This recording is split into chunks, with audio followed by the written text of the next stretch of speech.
Waterfalls where demons live. It was August 2017, when I was a sophomore in the workforce. I had been exhausted by the waves of the city and decided to go back to my hometown to camp for a short holiday weekend in August. Shogo, my best friend since junior high school, and I had been planning the camping trip over the phone every night for a week. We decided to go to a local mountainous area because a campsite would not heal our fatigue.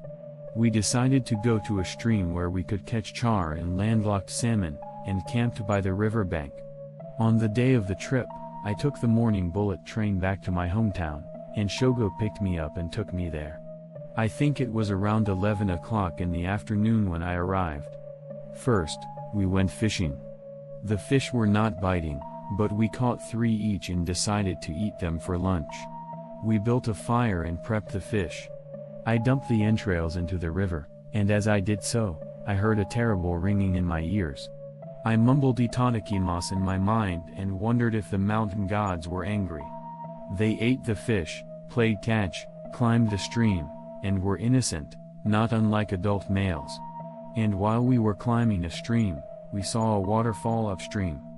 We were transported back to our boyhood and headed for the waterfall at once. We were like, let's go to the waterfall. And then we were hit by the waterfall, but it hurt a little.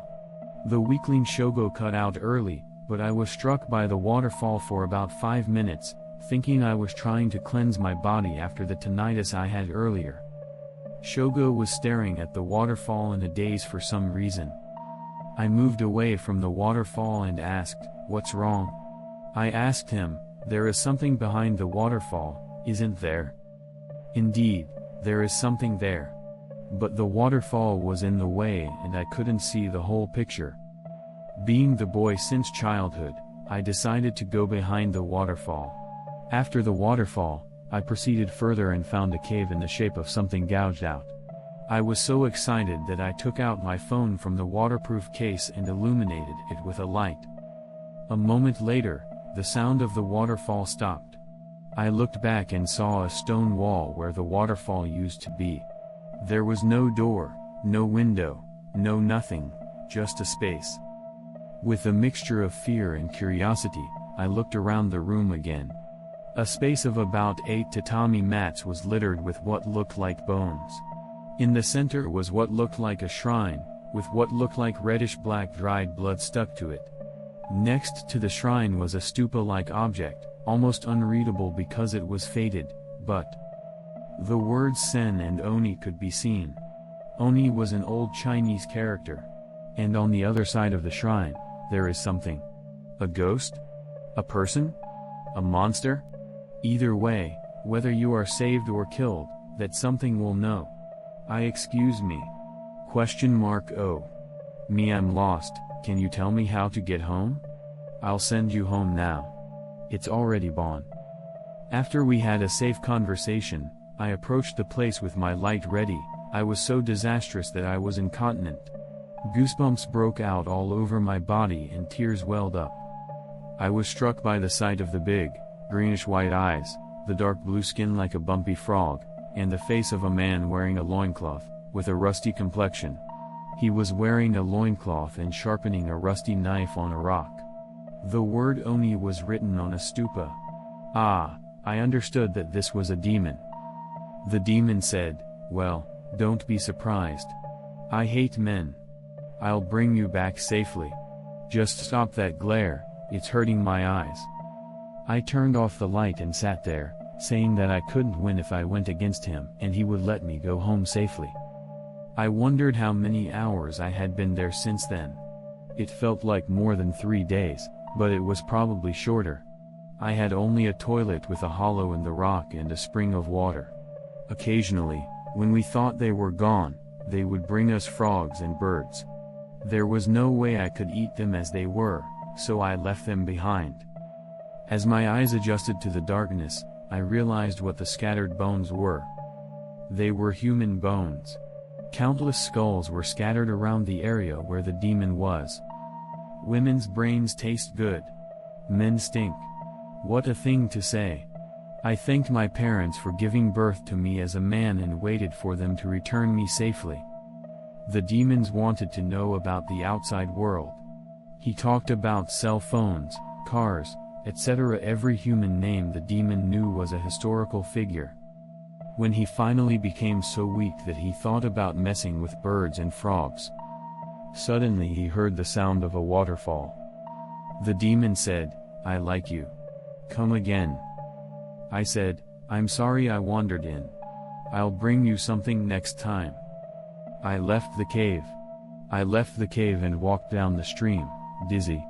Stumbling many times, I made my way to the campsite. It was still evening outside, but it was unusually cold. If you go to the campsite, there is a beast trail that can take you to the roadside. Shogo will have left, but someone will be able to help you. Naturally, we had no luggage. I was too cold in my shorts and wet clothes on my weak body. I need something to eat as soon as possible. I want to sleep in a bed. We reached the road, but no cars were passing. It would take me an hour to walk to the bottom of the mountain. I couldn't let my back be turned. I started walking slowly. After walking for about 20 minutes, a car passed by. It stopped, probably seeing me. When I told her that I had been lost in the mountains, she graciously offered to take me to her car. He dropped me off at my parents' house, and when I rang the doorbell, I found my mother surprised, looking as if she were seeing a ghost. My father jumped out and gave me a big hug. "Dad, where have you been?" I said. No, you were just a few days late getting home." "Mom, what are you talking about? You've been missing for over a year." Anyway, I calmed down and entered the house. The calendar said November 2018. No wonder it's cold. I took a bath, ate dinner, and went to bed. I was so happy. I recharged my cell phone, but it seemed to have been cancelled and the phone was not working. When I opened my line, I found various friends, senior workers, relatives, and others had contacted me with their concerns. I was a little amused to see that Shogo had sent me a line again today for more than a year. I called Shogo and other people to let them know that I was safe. I told them that I was lost in the mountains. I told my parents and Shogo the truth in detail, but they did not believe me at all. Shogo told me that he came out from behind the waterfall and immediately ran deep into the mountains. Was it a deer? I couldn't catch up with him. The 3 days I spent there were more than a year in this world. I don't know about the lifespan of a demon, but that would make me believe that he was acquainted with Tamura Murasakino. I haven't heard of any women being lost in that mountain in recent years, so the human bones there must be tens or hundreds of years old. I go there every year to offer meat for the Bon festival so that I won't be beaten. I've had people talk to me from over the waterfall, but it's not a particularly scary story, so I'll spare you. I can't tell you much about the region, but it's in the Tohoku region, where the name Oni comes from. This is the end of this story. Thank you for listening to the end.